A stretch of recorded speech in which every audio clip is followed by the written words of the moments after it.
تمامی اول ملتے پڑھیے الصلاۃ والسلام علیک یا سیدی یا رسول اللہ، الصلاۃ والسلام علیک یا سیدی یا حبیب اللہ، وعلی آلک و اصحابک یا سیدی یا نور اللہ۔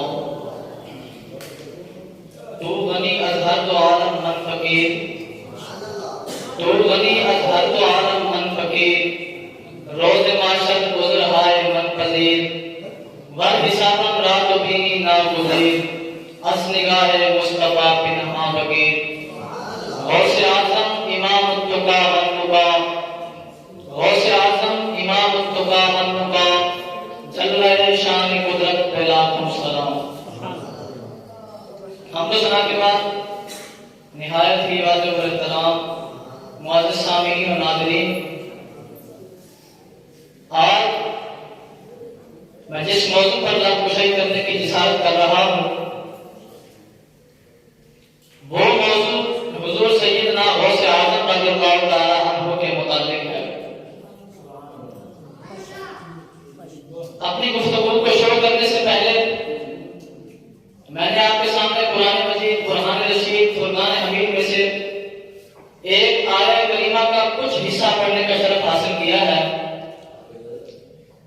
اس کا مفہوم آپ تک پہنچا کر قرآن کریم کی اس آیہ کریمہ کے کچھ حصے سے برکت حاصل کرتے ہوئے میں اپنی گفتگو کو آگے بڑھاؤں گا۔ اب آگے چل کر اللہ رب العزت نے قرآن کریم کے اندر ارشاد فرمایا وَاتَّبِعْ سَبِيلَ مَنْ أَنَابَ إِلَيَّ، کہ چلو ان کے راستے پر کہ جنہوں نے میری طرف رجوع کیا۔ اللہ رب العزت نے ارشاد فرمایا کہ تم ان کے راستے پر چلو، تم ان کی پیروی کرو جو میرے سامنے جھک گئے۔ حضرات بکر اس آیہ کریمہ میں اللہ رب العزت کے ارشاد گرامی سے پتہ یہ چلتا ہے کہ اللہ رب العزت کے جو اولیاء کرام ہیں، یہ جو بزرگان دین ہیں، یہ ہمارے لیے دنیا و آخرت کا ایک بہت بڑا سرمایہ ہے۔ تو ہمارے بکر اس آیہ کریمہ کے اندر اللہ رب العزت نے ارشاد فرمایا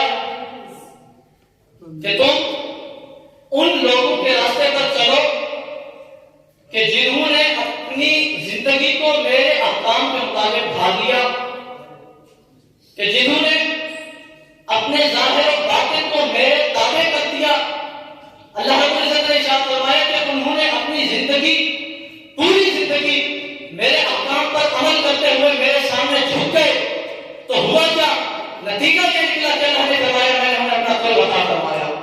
تو ہمارے جب اللہ رب العزت نے ارشاد فرمایا کہ جو لوگ اولیاء کرام کے راستوں پر چلتے ہوئے، ان کی تعلیمات پر عمل کرتے ہوئے ان کے ساتھ مل گئے، تو اللہ رب العزت نے ارشاد فرمایا کہ جس طرح میں نے انہیں اپنا قرب عطا فرمایا، جو شخص ان کے ساتھ مل جائے گا میں انہیں اپنا قرب عطا فرماؤں گا۔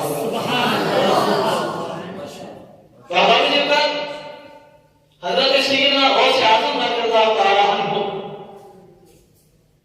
آپ نے اپنی زندگی کا ایک بہت بڑا حصہ طالب علمی میں گزارا۔ جیسا کہ آپ جانتے ہیں آپ مادر ذات ولی تھے، مگر اس کے باوجود بھی آپ نے طلب علم اور کسب کمال کے لیے بہت محنت کی، حتیٰ کہ آپ خود ارشاد فرماتے ہیں درس العلم حتیٰ صرف کتب، حضور غوث اعظم فرماتے ہیں کہ میں نے علم حاصل کیا حتیٰ کہ کتب بن گیا۔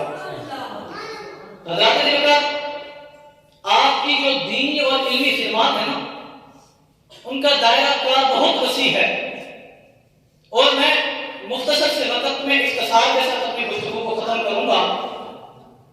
حضور سیدنا غوث اعظم رضی اللہ تعالیٰ عنہ کے بارے میں آپ خود ارشاد فرماتے ہیں کہ 25 سال تک میں دنیا سے قطع تعلق ہو کر عراق کے صحراؤں اور بیابانوں میں اس طرح گردش کرتا رہا، اس طرح گشت کرتا رہا کہ نہ کوئی مجھے پہچاننے والا تھا، نہ میں کسی کو پہچاننے والا تھا۔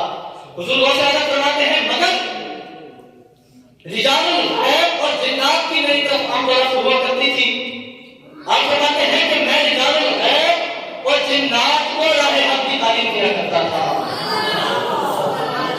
اسی طرح آپ نے ارشاد فرمایا، حضرت شاہ عبد الحق محدث دہلوی نے اپنی کتاب کے اندر اس بات کو قول کیا. آپ فرماتے ہیں کہ حضور غوث اعظم رضی اللہ تعالیٰ عنہ ارشاد فرماتے ہیں کہ اللہ رب العزت کے جتنے انبیاء کرام ہیں، اللہ کے جتنے اولیاء کرام ہیں جو زندہ ہیں اپنے جسموں کے ساتھ، اور جو اس دنیا سے پتہ فرما چکے ہیں اپنی روحوں کے ساتھ میری محفل واعظ میں تشریف فرما ہوتے ہیں. ہمارے دل پر اب ذرا دیکھیے کہ جن کی محفل پاک میں انبیاء کرام تشریف فرما ہو، جن کی محفل پاک میں اولیاء کرام تشریف فرما ہو، تو بتائیے ان کی دینی اور علمی خدمات کا عالم کیا ہوگا. حضرات بکر آپ کے متعلق ہے، فرماتے ہیں کہ جس وقت حضور سیدنا غوث اعظم رضی اللہ تعالیٰ عنہ واعظ فرماتے نا، تو آپ کی واعظ کی محفل کے اندر 400 اشخاص آپ کی محفل میں قلم دوام لے کر بیٹھتے. آپ جو بیان فرماتے فوراً لکھ لیتے. حضور غوث اعظم فرماتے ہیں، توجہ کیجیے گا، حضور غوث اعظم فرماتے ہیں کہ شروع زمانے میں سرکار علیہ السلام اور حضرت سیدنا مولا علی کرم اللہ وجہہ الکریم میرے خواب کے اندر تشریف فرما ہوئے، تو آپ دونوں ہستیوں نے مجھے حکم ارشاد فرمایا کہ اے عبد القادر آپ بات بیان کیجیے. تو حضور غوث اعظم فرماتے ہیں اس کے بعد میں کہہ دیکھتا ہوں کہ ان دونوں ہستیوں نے میرے منہ کے اندر اپنا لعاب دہن ڈالا. تو حضور غوث اعظم فرماتے ہیں کہ ان دونوں ہستیوں کے لعاب دہن کی بدولت کیا ہوا کہ حضور غوث اعظم فرماتے ہیں کہ ان دو ہستیوں کے لعاب دہن کی بدولت، ان دو ہستیوں کے لعاب دہن کی برکت سے ہوا کہ اللہ رب العزت نے میرے اوپر شکر کے تمام دروازے کھول دیے. تو ہمارے لیے اب آپ خود اندازہ لگا دیجیے کہ حضور سیدنا غوث اعظم رضی اللہ تعالیٰ عنہ کی دینی اور علمی خدمات کس قدر عظیم ہیں. ایک آخری بات کہ جس وقت ایک آپ کی محفل میں ایک قاری آیا نا، اس نے ایک آیت پڑھی قرآن پاک کی، تو حضور غوث اعظم بیٹھے تھے، آپ نے اس آیت کی ایک تفسیر بیان کی، پھر دوسری کی، پھر تیسری کی، حتیٰ کہ 11 تفسیریں بیان کر دی. اس کے بعد دوسری آیت آپ نے ایک تفسیر بیان کی، دوسری بیان کی، حتیٰ کہ آپ نے 40 تفاسیر کو بیان کر دیا. تو حضرات بکر فرماتے ہیں کہ جب آپ نے 40 تفاسیر کو بیان کیا نا، لوگ بڑے جبرت و تعجب میں مبتلا ہو گئے.